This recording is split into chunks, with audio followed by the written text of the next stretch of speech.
모든 것은 마음에서 비롯됩니다. 우리가 보는 세상은 과연 진짜일까요?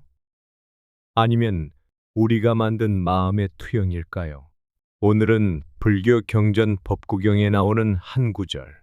모든 것은 마음에서 비롯된다. 마음이 중심이 되어 마음에서 만들어진다. 라는 부처님의 말씀을 중심으로 이야기를 나눠보려 합니다.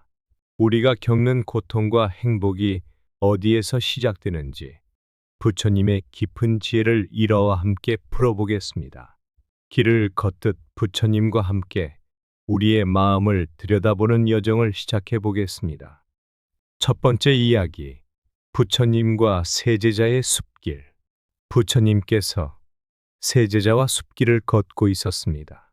길은 진흙과 돌멩이로 가득했지만 드문드문 피어난 꽃들이 있었습니다. 첫 번째 제자는 웃으며 말했습니다. 스승님, 저는 저 멀리 피어 있는 꽃들을 보며 마음이 평온해집니다. 두 번째 제자는 한숨을 쉬며 말했습니다. 스승님, 돌멩이만 보입니다. 세 번째 제자는 조용히 대답했습니다. 스승님, 저는 꽃도 돌멩이도 모두 이 길의 일부로 보고 있습니다. 부처님께서는 미소를 지으며 말씀하셨습니다. 모든 길은 꽃과 돌멩이로 이루어져 있느니라. 그러나 너희가 무엇을 보고 느낄지는 너희 마음의 선택이다. 우리의 삶도 이 길과 같습니다. 같은 현실을 살아가면서 누군가는 아름다움을 보고 누군가는 고통만을 봅니다. 삶의 본질을 바꿀 수 없을 때 우리의 시선을 바꾸는 것이 중요합니다. 꽃을 보고 감사하는 마음이 우리를 평화롭게 만듭니다. 두 번째 이야기, 병사의 분노. 한 병사가 부처님께 다가와 분노를 터뜨렸습니다. 너의 가르침은 헛소리다. 네가 무엇을 알아? 부처님께서는 고요히 미소를 지으며 말씀하셨습니다. 병사여, 만약 누군가가 너에게 선물을 주었을 때 네가 받지 않으면 그 선물은 누구의 것이겠느냐? 병사가 대답했습니다. 그것은 당연히 준 사람의 것입니다. 부처님께서는 말씀하셨습니다. 그렇다. 네 분노도 내가 받지 않는다면 그것은 여전히 네 것이다. 내 마음은 고요하니 너의 분노가 나를 흔들 수 없다. 우리는 타인의 분노에 쉽게 휘말리곤 합니다. 하지만 부처님처럼 분노를 받아들이지 않는 연습을 한다면 그 분노는 나를 괴롭히지 못합니다. 감정을 조절하는 힘이야말로 진정한 평화로 가는 길입니다. 세 번째 이야기, 걱정과 물동이. 부처님께서 물동이를 제자들에게 주며 말씀하셨습니다. 이 물동이를 들고 얼마나 오래 버틸 수 있겠느냐? 처음에는 제자들이 아무렇지 않게 들었지만 시간이 지날수록 물동이는 무겁게 느껴졌습니다. 부처님께서 말씀하셨습니다. 물동이는 무겁지 않다. 하지만 오래 붙잡고 있으면 점점 더 무겁게 느껴진다. 걱정도 마찬가지다. 내려놓으면 가벼워지지만 붙잡고 있으면 너를 무겁게 할 뿐이다. 현대인들은 일과 관계 속에서 끊임없이 걱정을 붙잡고 살아갑니다. 내려놓는 연습은 단순하지만 삶을 가볍게 만드는 첫걸음입니다. 오늘 하루 걱정을 잠시 내려놓고 마음의 여유를 만들어 보세요. 네 번째 이야기, 뱀처럼 보이는 나뭇가지. 한 제자가 숲길을 걷다 뱀처럼 보이는 나뭇가지를 보고 소스라치게 놀랐습니다. 스승님, 저기에 뱀이 있습니다. 부처님께서 다가가 나뭇가지를 들어올리며 말씀하셨습니다. 이것은 뱀이 아니라 부러진 나뭇가지일 뿐이다. 너의 두려움도 이와 같으니라. 자세히 들여다보면 실체가 없는 허상임을 알게 된다. 우리의 걱정과 두려움은 대부분 실체가 없습니다.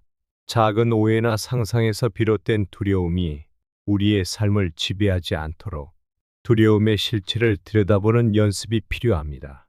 다섯 번째 이야기. 독사의 독.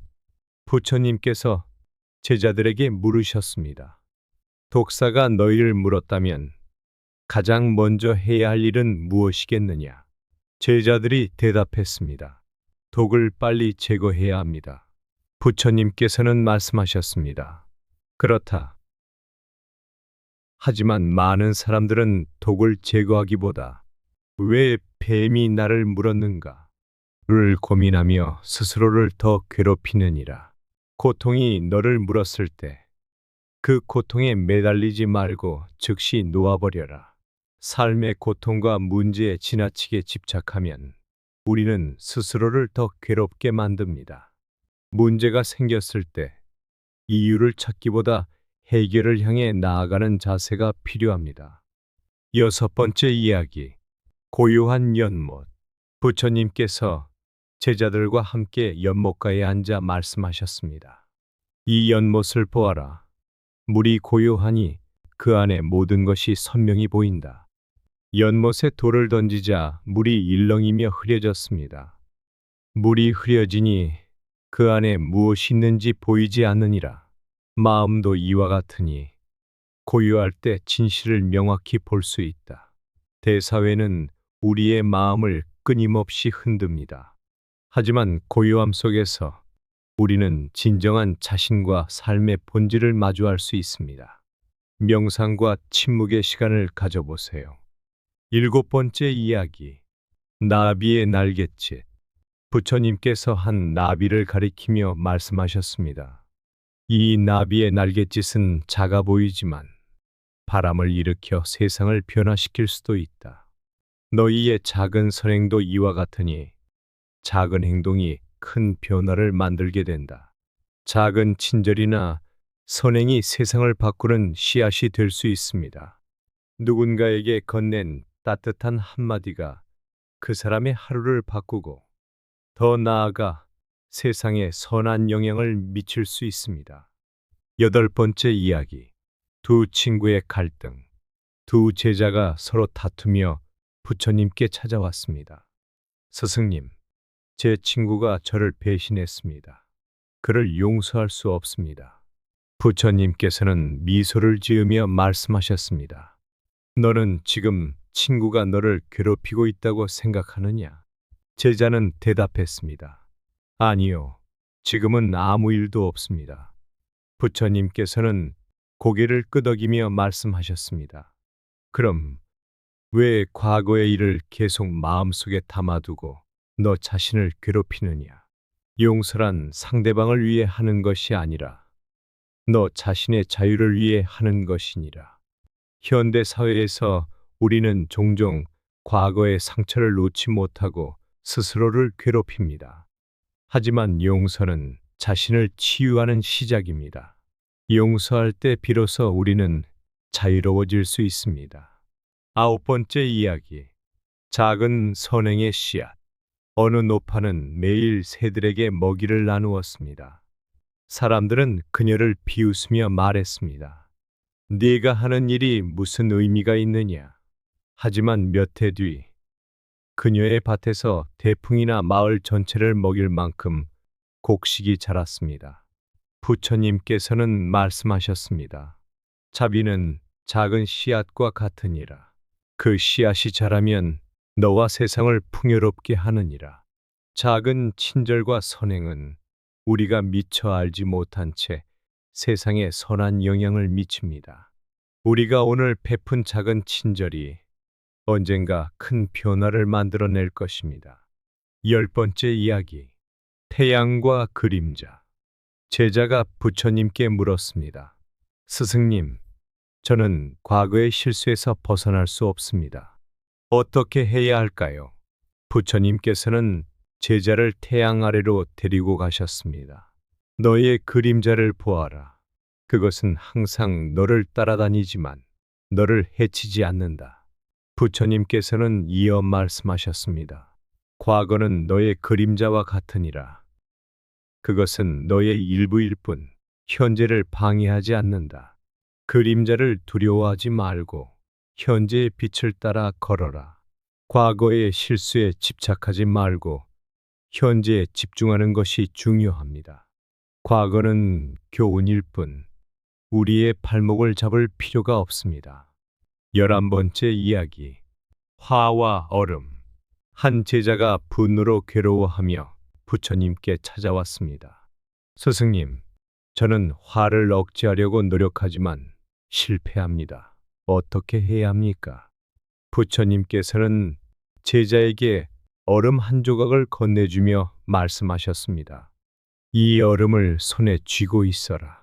시간이 지나면 어떻게 되느냐? 얼음이 녹아 사라지자 부처님께서 말씀하셨습니다. 화를 억지로 없애려 하지 말고 그대로 두어라.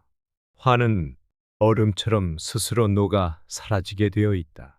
화를 억누르려 할수록 감정은 더 커질 수 있습니다. 화를 잠시 관찰하며 시간이 지나 자연히 사라지게 두는 연습이 필요합니다. 12번째 이야기.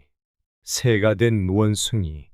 어느 날 부처님께서 숲속에서 한 무리의 원숭이를 보셨습니다. 그중 한 원숭이는 새처럼 나뭇가지 끝에서 뛰어내리려다 실패하여 떨어졌습니다. 다른 원숭이들이 그를 비웃자 부처님께서는 말씀하셨습니다. 왜 그 원숭이를 비웃느냐? 그는 새가 되려는 노력을 했을 뿐이다. 부처님께서는 원숭이들에게 이야기하셨습니다. 어떤 이는 자신의 한계를 넘어서려고 노력하고 어떤 이는 이를 보며 불가능하다 비웃는다. 하지만 노력하는 자는 언젠가 날개를 얻고 비웃는 자는 여전히 나무에 머물 뿐이다. 현대 사회에서 우리는 새로운 시도를 두려워하거나 남의 실패를 비웃을 때가 있습니다. 하지만 도전은 우리의 삶을 변화시키는 원동력입니다. 실패를 두려워하지 않고 한계를 넘으려 노력하는 삶을 선택해 보세요. 13번째 이야기. 우물과 물의 비유. 제자가 부처님께 물었습니다. 스승님, 제 마음이 늘 불안합니다. 어떻게 해야 평화를 찾을 수 있을까요? 부처님께서는 제자를 우물로 데려가셨습니다. 그리고 물을 퍼내며 말씀하셨습니다. 흙탕물이 맑아지려면 어떻게 해야 하느냐? 제자는 대답했습니다. 물을 계속 퍼내야 합니다. 부처님께서 말씀하셨습니다. 내 마음속 불필요한 걱정과 집착을 퍼내라.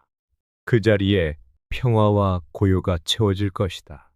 현대 사회는 우리를 끊임없이 불안하게 만듭니다.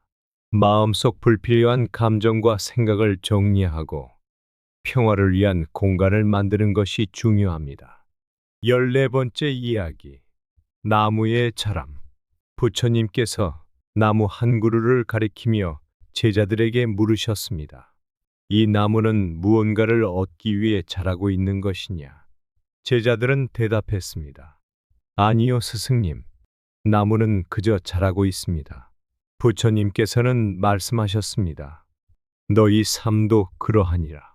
무언가를 얻으려는 욕심 대신 그저 본성을 따라 살아가라. 자연스럽게 자라는 삶이 가장 평화롭다. 우리는 결과와 성공에만 집착하며 스스로를 괴롭힙니다. 하지만 자연스럽게 나아가는 삶 속에서 더 큰 행복을 찾을 수 있습니다. 15번째 이야기. 바닷물의 짠맛. 부처님께서 한 바다를 가리키며 말씀하셨습니다. 바닷물은 어디에서 떠오든 언제나 짠맛이 난다. 마음속 행복도 이와 같으니 외부에서 찾으려 하지 말고 내면에서 찾아라. 행복은 외부 환경에서 오는 것이 아니라 내 마음의 상태에서 비롯됩니다. 삶의 모든 조건이 완벽하지 않아도 행복은 내면에서 시작될 수 있습니다. 16번째 이야기. 두 나무의 비유. 부처님께서 숲을 지나며 두 나무를 가리키셨습니다.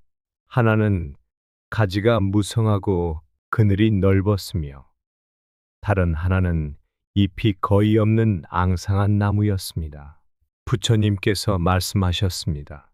무성한 나무는 스스로 땅에서 받은 양분을 나누며 자라나고 앙상한 나무는 주어진 것을 더 이상 키워내지 못한 것이다.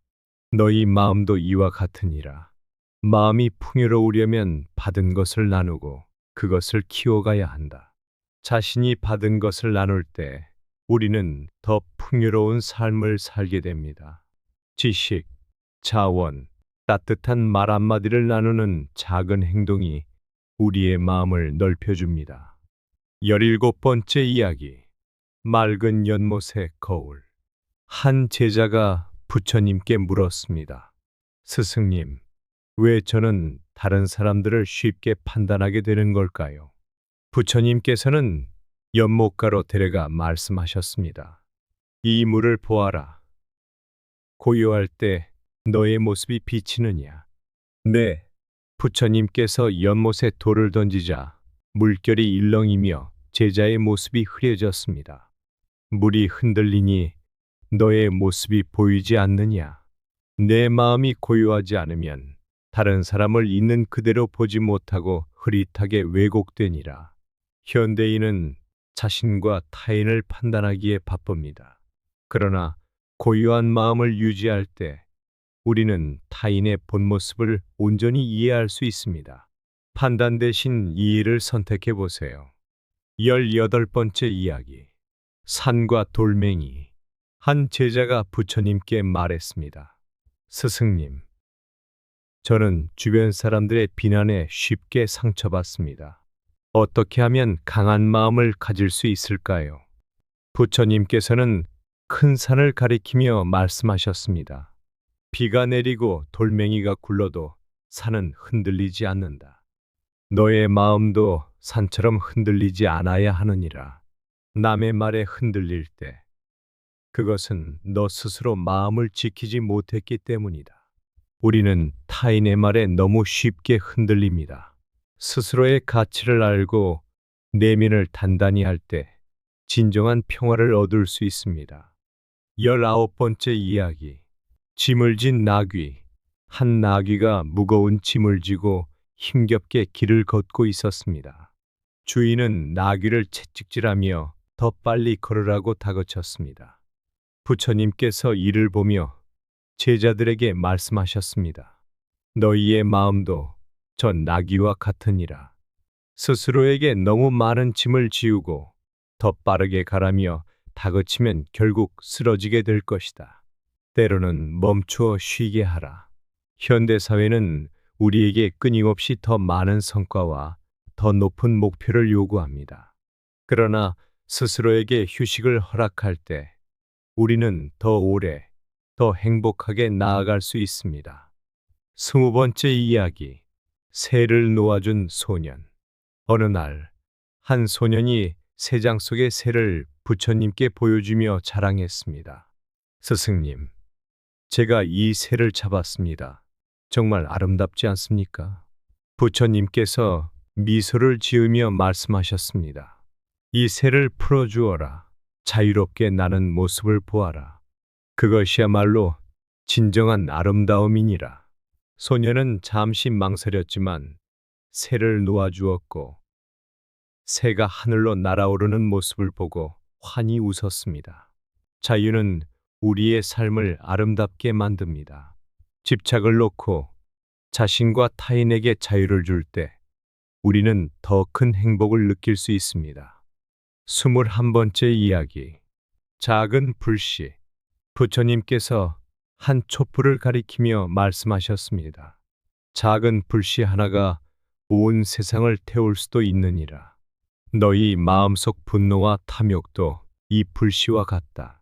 그것이 작을 때 바로 끄지 않으면 결국 너와 주변을 태울 것이다.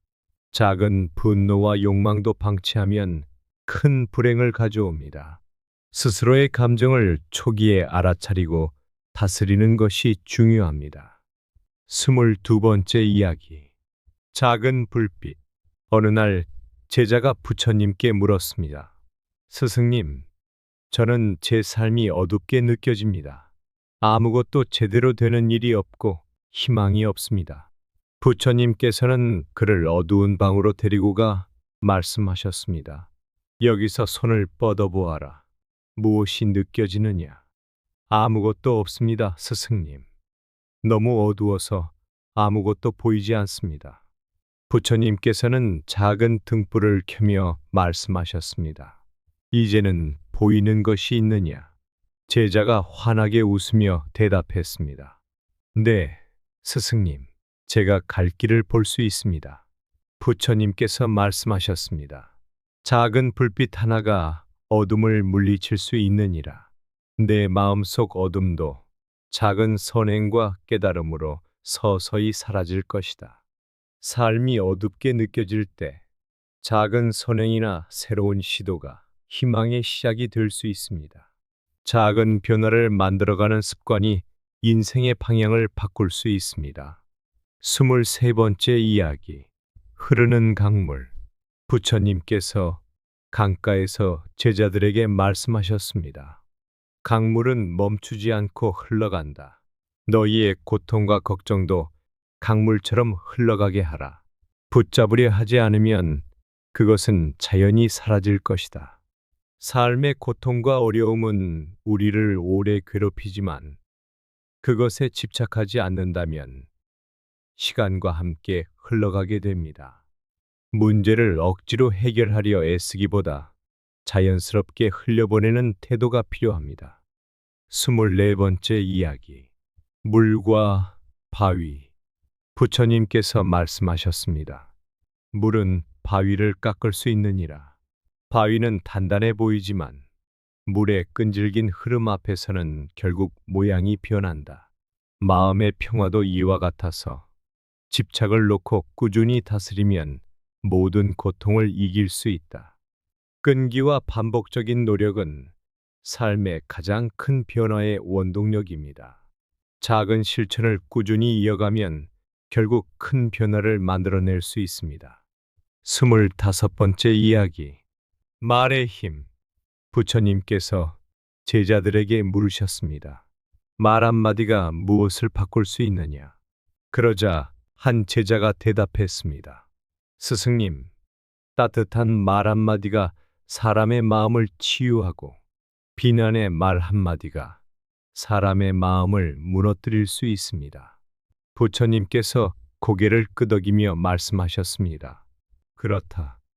너희의 말은 씨앗과 같아서 그것이 자라나 사람의 마음속에 뿌리를 내리느니라. 우리의 말은 큰 영향을 미칩니다. 긍정적이고 따뜻한 말을 선택할 때 우리는 주변에 좋은 에너지를 전할 수 있습니다. 26번째 이야기. 손바닥의 소금. 부처님께서 제자들에게 소금을 한 줌씩 나눠주며 말씀하셨습니다. 이 소금을 손바닥에 올려놓고 먹어보아라.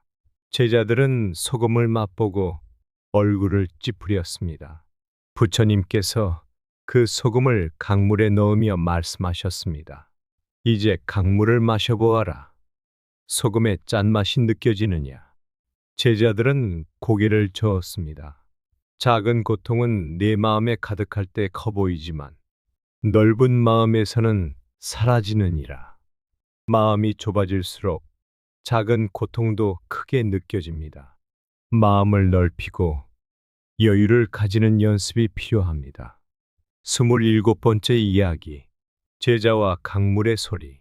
어느 날 한 제자가 부처님께 물었습니다. 스승님, 저는 늘 내면의 소음으로 괴롭습니다. 마음이 고요하지 않습니다. 어떻게 해야 할까요? 부처님께서는 제자를 강가로 데리고 가셔서 말씀하셨습니다. 이 강물을 들어보아라. 강물 소리가 너를 방해하느냐? 제자가 대답했습니다. 아니요, 스승님. 오히려 마음이 편안해집니다. 부처님께서 말씀하셨습니다. 강물 소리는 너의 마음을 방해하지 않는다. 그러나 너의 마음속 소음은 네가 스스로 만들어내는 것이다. 강물처럼 소리가 흘러가도록 두어라. 그것을 붙잡으려 하지 않을 때 너는 고요함을 얻게 될 것이다. 우리의 내면에는 수많은 걱정과 소음이 넘칩니다. 그것을 억누르려 하기보다 소리가 자연히 흘러가게 두는 연습을 한다면 마음의 평화를 얻을 수 있습니다. 28번째 이야기. 바람에 흔들리는 나무. 한 제자가 부처님께 물었습니다. 스승님, 저는 주변 사람들의 평가에 너무 쉽게 흔들립니다. 그들의 말이 저를 지배합니다. 부처님께서는 나무를 가리키며 말씀하셨습니다. 저 나무를 보아라. 바람이 불 때 가지는 흔들리지만 뿌리는 단단히 고정되어 있다. 너의 마음도 이와 같아야 하느니라. 겉으로는 변화와 바람을 경험하더라도 내 내면의 뿌리가 단단하다면 결코 무너지지 않는다. 현대 사회는 타인의 평가와 시선으로부터 자유롭기 어렵습니다. 하지만 자신의 중심을 확립하고 내면의 뿌리를 단단히 다질 때 외부의 평가에 흔들리지 않게 됩니다. 29번째 이야기. 어두운 방과 작은 등불. 부처님께서 제자들에게 어두운 방을 보여주며 물으셨습니다. 이 방이 어두운 이유는 무엇이냐? 제자들이 대답했습니다. 빛이 없기 때문입니다. 부처님께서 작은 등불을 켜며 말씀하셨습니다. 이 작은 불빛이 방을 밝히는 것을 보아라. 마음의 어둠도 이와 같으니라. 작은 선행과 지혜의 빛이 너희 마음의 어둠을 사라지게 하느니라. 삶이 어둡게 느껴질 때 작은 변화와 선행이 우리의 방향을 바꿉니다. 작은 빛 하나가 모든 어둠을 없애지는 못하더라도 희망과 방향을 제시할 수 있습니다. 30번째 이야기. 길과 여행자. 부처님께서 제자들에게 물으셨습니다. 길이 여행자를 안내하는 이유는 무엇이냐? 제자들이 대답했습니다. 길이 있기 때문입니다. 부처님께서 고개를 끄덕이며 말씀하셨습니다. 길은 그 자체로 여행자를 안내하지 않는다. 여행자가 걷기로 결심하고 발을 내디뎌야만 길이 안내를 시작한다. 진리는 이미 너희 곁에 있지만 걷는 것은 너희의 몫이니라. 삶에서 진리를 찾으려면 스스로 행동하고 경험해야 합니다. 길이 존재하더라도 스스로 걸어갈 때 비로소 그 의미를 발견할 수 있습니다. 법구경의 말씀처럼 모든 것은 마음에서 비롯됩니다. 마음이 상황을 해석하고 그것이 우리의 삶을 형성합니다. 오늘 이야기를 통해 여러분이 자신의 마음을 바라보고 불필요한 집착과 걱정을 내려놓는 계기가 되었으면 합니다. 여러분, 오늘 하루를 마무리하며 자신에게 이렇게 물어보세요. 나는 오늘 무엇에 마음을 쏟았는가? 그것이 내 삶에 어떤 영향을 미쳤는가? 이 질문이 여러분의 하루를 성찰하고 내일을 더 평온하게 만드는 밑거름이 되기를 바랍니다. 이제 여러분의 생각을 댓글로 나눠주세요. 오늘 대화를 통해 어떤 점이 가장 공감되었는지 여러분의 경험과 함께 들려주시면 좋겠습니다. 이 영상이 도움이 되셨다면 좋아요와 구독도 잊지 말아주세요. 여러분과 함께 마음의 평화를 찾아가는 여정을 이어가길 바랍니다. 감사합니다. 지금까지 여러분의 고요 속으로였습니다.